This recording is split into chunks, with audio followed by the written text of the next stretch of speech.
ठीक है. It contains short notations, like short notations मतलब short abbreviations, that is called as mnemonic or opcode, which give the idea what operations to be performed by the microprocessor, or what kind of operations to be executed by the microprocessor. Okay. And it will who gives the idea about which operations to be performed? The mnemonics will give the idea to the microprocessor, or it will direct through the mnemonic, it will direct to the microprocessor what kind of operations to be performed. Okay. So the mnemonics, we know all opcodes we have already studied, like move, add, सब divisions के लिए div, multiplication के लिए mul, copy करना है कहीं से data तो we will use the mnemonic move. ठीक है. लोड करना है तो एल डी आर, अगर शिफ्ट एंड रोटेट करना है तो likewise S H R, L D R. These are all the mnemonics. ठीक है. जैसे बिट मैनिपुलेशन में लॉजिकल इंस्ट्रक्शन अगर यूज कर रहे हो तो एंडिंग ऑरिंग के लिए A N R, O N R, likewise X O R. These are all the mnemonics. These are all mnemonics or short notations used in assembly language programs. And third language is your high level language. It uses English sentences with proper syntax. In assembly language also we will use the syntax, like move, destination, comma, source. This is syntax. Likewise, in the high level language we also use the syntax with its comments is given in the English sentences. So as I already told you and you already know it, machine level language understand by a machine. So we have to convert, because in assembly language programming we will return the program in assembly language. But the computer understand only machine language, so we have to convert assembly language program into machine language program. Okay, which is done with the help of assembler. Okay, this is the introduction. First, machine level language, assembly level, high level. And the device or the software which is used to convert assembly language to machine language is called, it is called as assembler. Most probably MASM is used, micro assembler by Microsoft. If you have to convert high level language to machine language, it is done by compiler. I already told you this is the process how to execute the program. First, we have to edit the program. Then we have to save the program by using filename.asm. Then assembler do its job. It will translate the source code into machine code, which is done by using assembler. Then it will link the file to the linker with other objectable files and other library files. All the files will be linked to linker. Then after linker, if any error present in the program, it will be removed by using debug called as the code view. And at, at last we get the output called as the executable file. This file will be executed by microprocessor, and it will be saved by the name file name .exe. Exe matlab executable. Is it clear everyone? So I already told you in the yesterday lecture the function of editor, the function of debugger, what kind of assembler we use.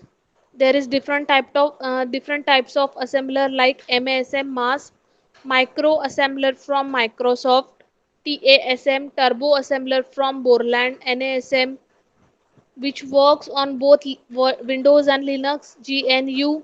All these are the types of assembler manufactured by different companies. Linker, what is its job? I already told you.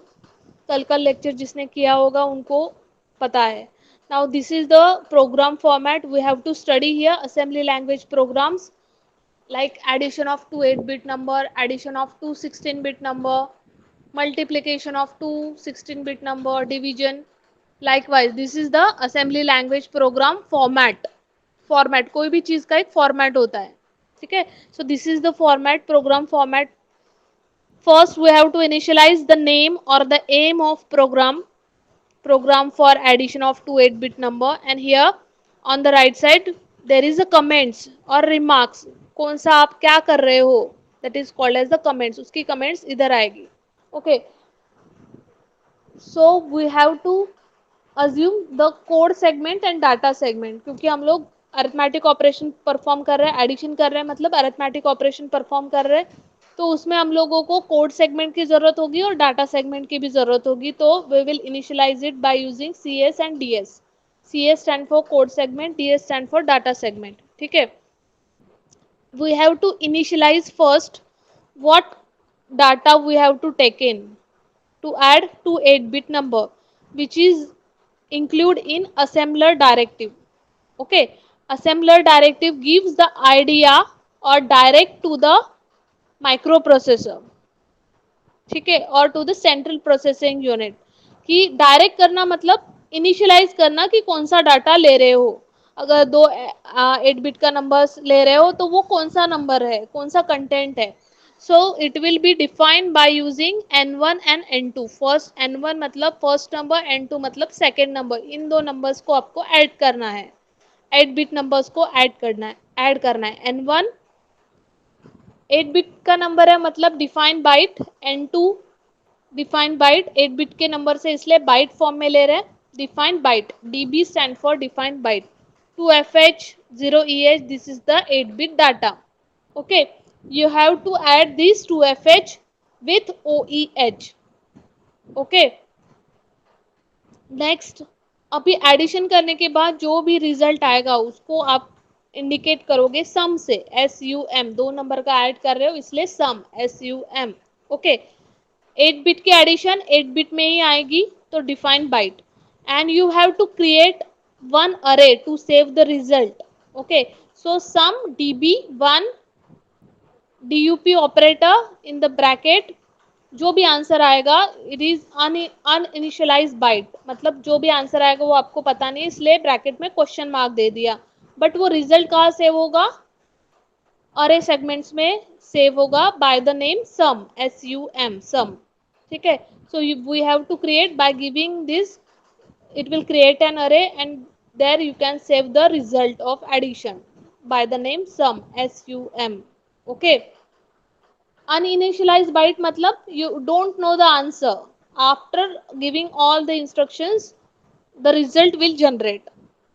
Okay, so this will end the data. Data initialize करके हो गया तो ये segment end कर दो, data end S. End S मतलब the data segment will end here. Now the code segment will start. So ऊपर लिखा है कोड सेगमेंट, सबको दिख रहा है, स्लाइड में दिख रहा है. Yes, ma'am. यस, तो कोड सेगमेंट स्टार्ट करेंगे, मतलब कोड सेगमेंट मतलब अपनी actual instructions, that is called as the main program instructions. Okay, so first we have to move the data to any register.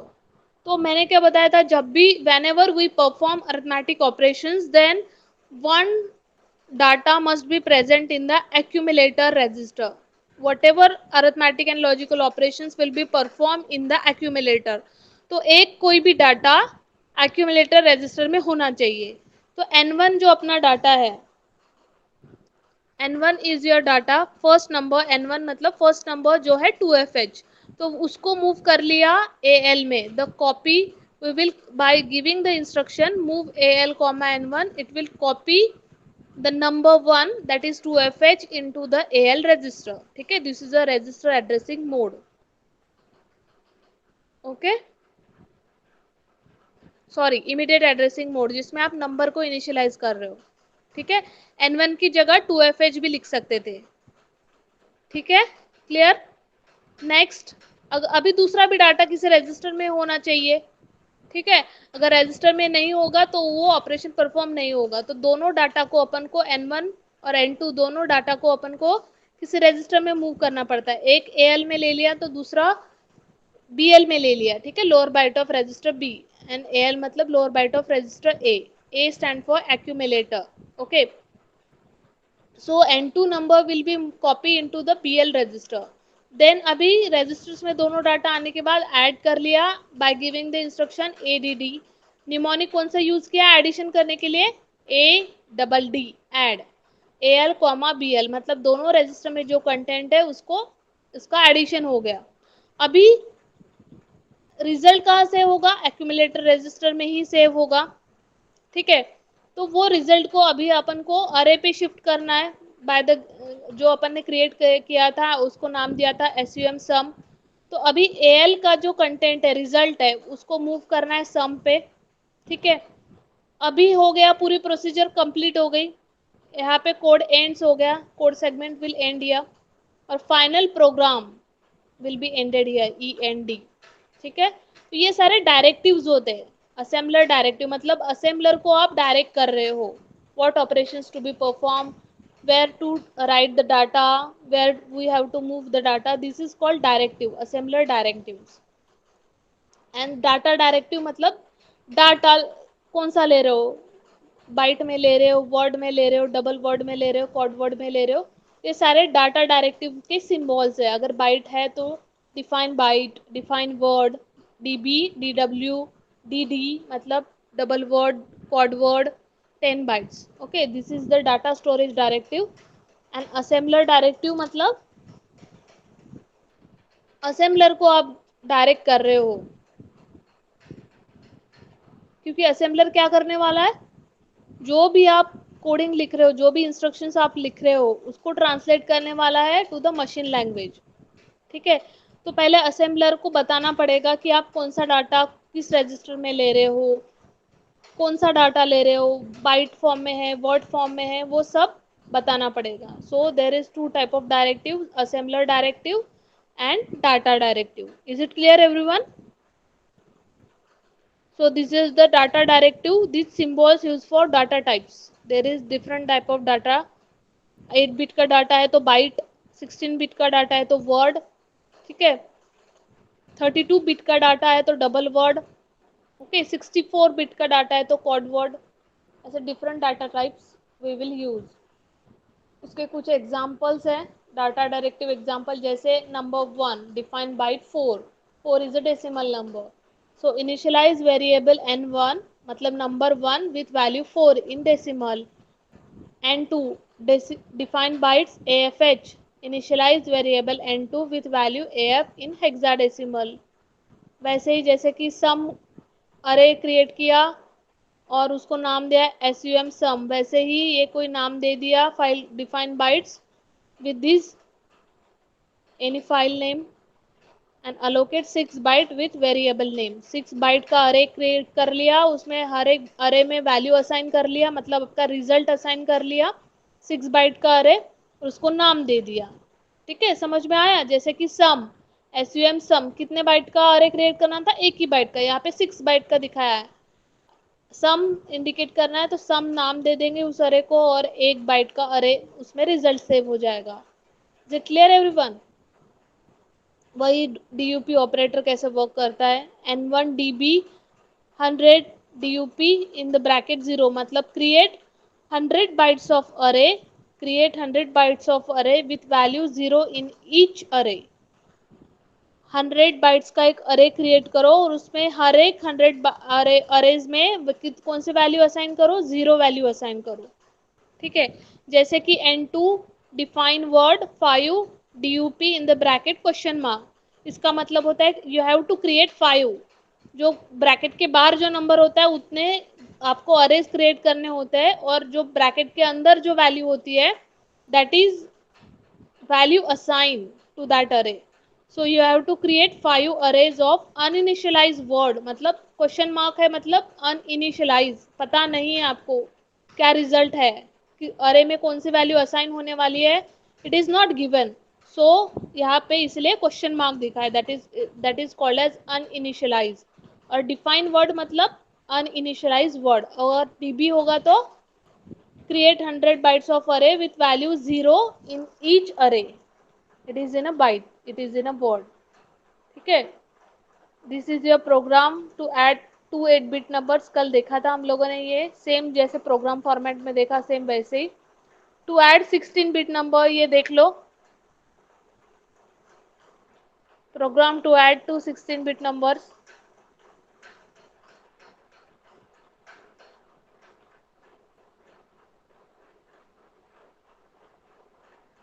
You have to initialize the aim, then what segment you are using, code segment, data segment, then data को initialise करना होगा, data को represent करना होगा, तो data segment n1 n2 दो numbers लेने पड़ेंगे in a form of word, define word DW, क्योंकि 16 बिट नंबर्स का एडिशन करना है। तो number will be, first number is 002FH, second number is 000EH. You have to add these two number, so the result will be represented by the name sum, define word. You have to create array of uninitialized word, then data ends here, data segment will end here, then code segment will start, your actual instruction will start here. Move AX comma data, first number, first data you have to move in accumulator register AX. Move DS comma AX, मतलब AX में जो data है उसको data segment में move करना पड़ेगा, ठीक है, because we are working on data segments. Next, move number 1 to AX, move N2 to BX, ठीक है, दोनों रजिस्टर में ले लिया दोनों numbers. Then you have to add this to register content AX comma BX. After adding whatever the result generated, you have to move it into the sum array. Then code will end here, code segment will end here, मतलब programming instructions end here, and END final program end. Same like program to multiply two 16-bit number, all the instructions will same, only the operation will change, मतलब जैसे यहाँ पे add था mnemonic, यहाँ multiplication आ जाएगा, ठीक है। मल्टीप्लीकेशन जब भी हम लोग निमोनिक यूज करते हैं तो एक ही ऑपरेंड होता है, मल डेस्टिनेशन, ठीक है। जब मैंने पढ़ाया था ये इंस्ट्रक्शन सेट पढ़ाया था, अरिथमेटिक इंस्ट्रक्शन सेट, तब मैंने सिंटेक्स बताए थे सबके, ठीक है। तो जैसे कि ऐड सब्ट्रैक्ट करते हैं तो दोनों ऑपरेंड्स चूज करते हैं हम लोग, AX BX दोनों रजिस्टर को रिप्रेजेंट करते हैं, बट जब भी मल्टीप्लीकेशन डिवीजन करते हैं तब सिंटैक्स रहता है, सिर्फ एक ही ऑपरेंड रहता है उसमें, डेस्टिनेशन, ठीक है, समझ में आया। बाकी का सारे डिटेल्स वैसे ही, नंबर्स ले लिए, 16 बिट के नंबर्स ले लिए, ठीक है। अभी जब भी मल्टीप्लिकेशन हम लोग करते हैं तो 16 बिट नंबर्स का मल्टीप्लिकेशन जैसे आप कर रहे हो, तो जैसे कि 002FH इंटू मतलब मल्टीप्लाई विथ 000EH। तो अभी जब मल्टीप्लिकेशन करते हैं तो greater result will be operated, greater result will occur. Number जब भी मल्टीप्लाई करते हैं तो ज्यादा नंबर आता है ना, जैसे दो नंबर का आप मल्टीप्लिकेशन कर रहे हो तो चार नंबर्स में लेंगे। जैसे छह नंबर है, अगर फर्स्ट नंबर में छह नंबर है और सेकेंड नंबर में भी छह नंबर है, डिजिट्स है, ओके, तो six six numbers into six digit number को जब आप मल्टीप्लाई करते हो तो बहुत बड़ा रिजल्ट जनरेट होता है, ठीक है, 12 या 13 नंबर्स का डिजिट्स का रिजल्ट जनरेट होगा। तो अभी सिर्फ एक अरे क्रिएट नहीं करना पड़ेगा, वी हैव टू क्रिएट अरे ऑफ 2 जिसमें रिजल्ट सेव होगा, ठीक है, समझ में आया। सो इसलिए यहाँ पे दिया है define word 2, you have to create the array of 2 with uninitialised words, ठीक है, समझ में आया डिफरेंस। नेक्स्ट, सारी इंस्ट्रक्शन वैसे ही रहेगी, डाटा को पहले रजिस्टर में लेना पड़ेगा, एक डाटा एक्यूमुलेटर रजिस्टर में रहेगा, दूसरा डाटा किसी दूसरे रजिस्टर में रहेगा, लाइकवाइज BX 16 बिट का नंबर है इसलिए AX में लिया, AH AL रिप्रेजेंट नहीं करेंगे अपन यहाँ पे, AH AL BH BL ये किसके लिए होता है, 8 बिट डाटा के लिए होता है, but we have to multiply here, we are doing the programming to multiply two 16 bit number, तो हम लोग कौन से रजिस्टर्स लेंगे, ओनली AX BX ऐसे ही रजिस्टर लेंगे, XX वाले, ठीक है, AH AL वाले नहीं लेंगे। ये कब लेंगे AH AL BH BL, जब 8 बिट का डाटा रहेगा तब, ठीक है, अंडरस्टैंड एवरीवन। Yes, ma'am. सो मल्टीप्लिकेशन करना है तो न्यूमोनिक होगा MUL, bx, mulbx. Okay, next you have to move that result into the move res नाम से जो अरे क्रिएट करेंगे, ठीक है, उस नेम के अरे पे आपको मूव करना पड़ेगा रिजल्ट, ठीक है। अभी दो अरे क्रिएट कर रहे हो आप, इसलिए res+2 लिखा है। ओके, res+2, दो अरेज क्रिएट किए हैं इसलिए res+2। अगर 3 अरे क्रिएट करते तो res+3 होता, ठीक है, समझ में आया। End code ends, program end. Likewise, for program to perform the division of two 16-bit numbers, division of two 16-bit numbers. So procedure will be same. All the program will be same, but the division we have to provide. We have to do the division. So the instruction is divbl. Okay, bl नहीं चाहिए यहाँ पे, bx चाहिए, ठीक है, there is correction.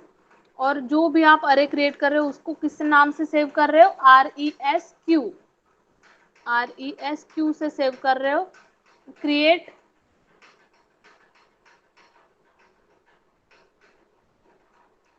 Okay okay, division में आप एक 16 बिट का नंबर है, पहला 16 बिट का नंबर है और दूसरा 8 बिट का नंबर है, ठीक है। बड़े नंबर को छोटे नंबर से डिवाइड कर रहे हो, जैसे कि 162 डिवाइडेड बाय 80, ऐसा।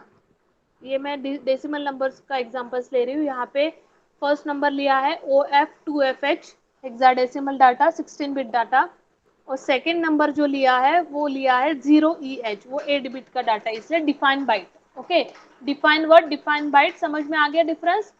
और जो रिजल्ट सेव कर रहे हो वो RESQ से सेव कर रहे हो by creating two array with uninitialized bytes. Okay, the program's instruction will same. You have to move the content to registers. Second number 8 bit का है इसलिए BL रजिस्टर यूज किया है, ठीक है, mention here everyone. Then you have to perform the division, therefore the instruction is DIV मतलब division BL register के साथ। BL में जो कंटेंट है उसको आप डिवाइड कर रहे हो with the data present in AX register, ठीक है। अभी AL और AH मतलब AX रजिस्टर में जो रिजल्ट सेव होगा उसकी लोअर बाइट्स और हायर बाइट्स आप अरे पे ट्रांसफर करोगे बाय द नेम RESQ+1, मतलब ये इंक्रीमेंट होगा। अरे हमेशा एक एक से इंक्रीमेंट होते रहता है, ठीक है। Array will incremented and decremented by 1। So first अगर अरे में आपने सेव कर लिया तो सेकेंड जो भी उसका रिजल्ट है हायर बाइट वो +1 में सेव होगा, ठीक है, by the same name, but array will be incremented by 1. So here it will end the code and final program will end. Okay, is it clear everyone? Yes, ma'am. I hope Yes. so। कल के addition subtraction और आज का multiplication division programming सबको समझ में आ गई है, ठीक है। Yes, ma'am. Is it clear everyone? किसी को कोई कंफ्यूजन है? If you have any confusion related to assembly language programs, you can ask me.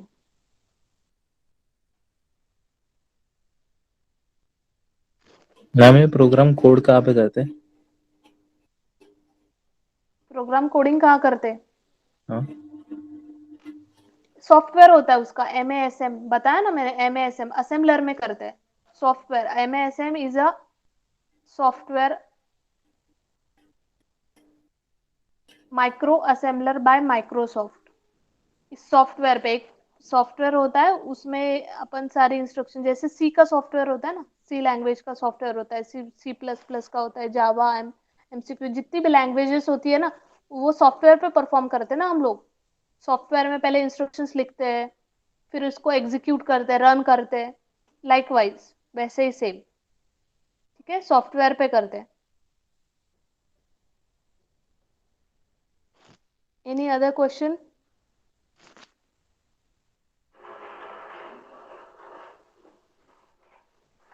Ma'am पढ़ाएगी आपको सॉफ्टवेयर पे practicals, addition of two 8-bit number, addition of two 16-bit number, multiplication, division, because 8086 is a microprocessor which performs multiplication and division also.